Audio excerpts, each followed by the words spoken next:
കാസർഗോഡ് റിയാസ് മൗലവി എന്ന് പറയുന്ന ഒരു പാവപ്പെട്ട മനുഷ്യൻ മദ്രസയിൽ കിടന്നുറങ്ങുമ്പോ അദ്ദേഹത്തെ പോയി 3 RSSകാര് വെട്ടിക്കൊലപ്പെടുത്തി. എത്രമാത്രമാണ് സർക്കാർ ആ കാര്യത്തിൽ ജാഗരൂകത പാലിച്ചത് എന്നറിയുമോ? എന്നിട്ടും ചില ആളുകൾ പറയുന്നു പോലീസും പബ്ലിക് പ്രോസിക്യൂട്ടറും ഒത്തുകളിച്ചതുകൊണ്ടാണ് പ്രതികൾ രക്ഷപ്പെട്ടത് എന്ന്. എടോ, നിങ്ങൾക്കറിയുമോ റിയാസ് മൗലവിയുടെ ഘാതകർ എന്ന് പറയുന്ന 3 ആളുകൾക്ക് 7 കൊല്ലത്തിനിടയിൽ ഒരു ദിവസം പോലും ജാമ്യം കൊടുത്തിട്ടില്ല. എത്ര തവണ ഹൈക്കോടതിയിൽ ജാമ്യത്തിന് വേണ്ടി വന്നു എന്നറിയുമോ? കേരള സർക്കാർ പല്ലും നഖവും ഉപയോഗിച്ച് അതിനെ എതിർത്തു. ആ എതിർത്തത് കൊണ്ട് മാത്രമാണ് 7 കൊല്ലത്തിനിടക്ക് ഒരു ദിവസം പോലും ജാമ്യം കൊടുക്കാതെ റിയാസ് മൗലവിയുടെ ഘാതകന്മാരെ ജയിലറക്കുള്ളിലിട്ടത്. റിയാസ് മൗലവിയുടെ കുടുംബം പറഞ്ഞു, ഞങ്ങൾക്ക് പബ്ലിക് പ്രോസിക്യൂട്ടറായിട്ട് പ്രഗത്ഭനായ അഭിഭാഷകൻ അശോകൻ വക്കീലിനെ വേണം. നമ്മളുടെ ഗവൺമെന്റ് അത് വെച്ചുകൊടുത്തു അശോകൻ വക്കീലിനെ.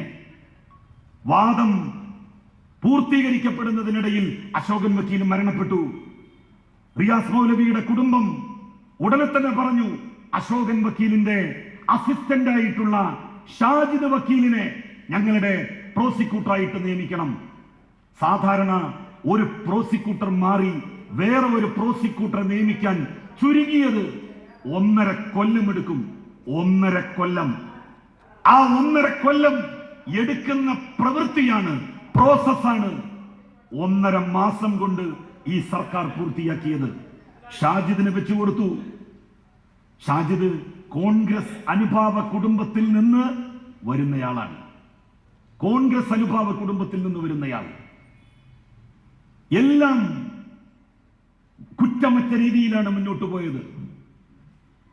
ശ്രീനിവാസൻ എന്ന് പറയുന്ന ഡോക്ടർ ശ്രീനിവാസൻ എന്ന് പറയുന്ന IPS ഉദ്യോഗസ്ഥൻ, അയാളെ കൊണ്ട് തന്നെ അന്വേഷിപ്പിക്കണമെന്നായിരുന്നു കാസർകോട്ടെ മുസ്ലിം ലീഗിന്റെ MLA എന്നെ നെല്ലിക്കുന്ന് കേരള നിയമസഭയിൽ പോലും പറഞ്ഞത്. ആ ഉദ്യോഗസ്ഥനെ തന്നെ സർക്കാർ ഏൽപ്പിച്ചു. ഡോക്ടർ ശ്രീനിവാസനെ. അദ്ദേഹമൊക്കെ മനസ്സ് തകർന്നിരിക്കുകയാണ് ഈ വിധി കേട്ടിട്ട്.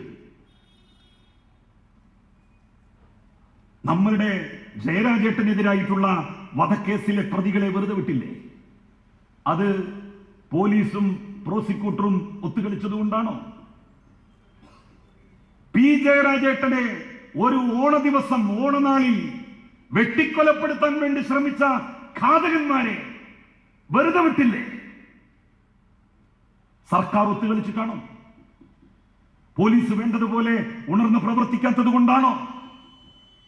ഒരു സാക്ഷി പോലും കൂറുമാറാത്ത അത്യപൂർവ കേസാണ് റിയാസ് മൗലവിയെ വെട്ടിക്കൊന്ന കേസ്. ഒരു സാക്ഷി പോലും കൂറുമാറിയിട്ടില്ല.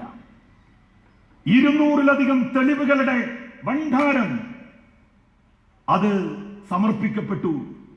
കോടതിക്ക് മുമ്പിൽ ഗൗനിച്ചില്ല. എത്ര ആളുകൾക്കാണ് ജാമ്യം കൊടുക്കാതെ നമ്മളുടെ രാജ്യത്തുള്ള പല നീതിപീഠങ്ങളും പലരെയും ജയിലിലാക്കിയിട്ടുള്ളത്? ഡൽഹിയുടെ ഉപമുഖ്യമന്ത്രി സിസോദി 1 കൊല്ലമായി തിഹാർ ജയിലിലാണ്. ജാമ്യം കൊടുത്തോ? ഡൽഹിയുടെ മുഖ്യമന്ത്രി അരവിന്ദ് കെജ്രിവാളിന് ഇടക്കാല ജാമ്യം അനുവദിച്ചോ? ഇന്ത്യയുടെ ജുഡീഷ്യറി വർഗീയവൽക്കരിക്കപ്പെടുന്നു, ഫാഷിസ്റ്റ് വൽക്കരിക്കപ്പെടുന്നു എന്നുള്ള വലിയ ആരോപണം, ആക്ഷേപം രാജ്യത്ത് ഉയർന്നുകൊണ്ടിരിക്കുകയാണ്. കേരളത്തിലെ ഇടതുപക്ഷ സർക്കാർ, ആ സർക്കാർ ഇവിടെ നിലനിൽക്കുന്നു എന്നുള്ളത് കൊണ്ട് മാത്രം കേരളത്തിൽ വർഗീയമായിട്ടുള്ള ചേരിതിരിവോ സംഘർഷമോ നമുക്ക് കാണാൻ വേണ്ടി കഴിയില്ല. ഇവിടെ ഹിന്ദുക്കളും മുസ്ലിങ്ങളും ക്രൈസ്തവരും ഒരുമിച്ച് ജീവിക്കുന്നു.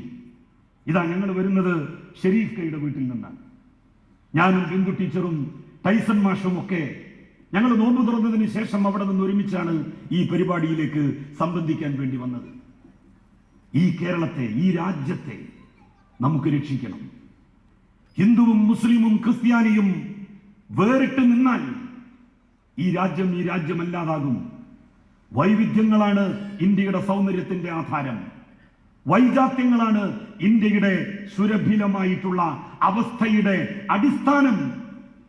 അതില്ലാതായാൽ എല്ലാം ഇല്ലാതാകും, എല്ലാം നശിക്കും.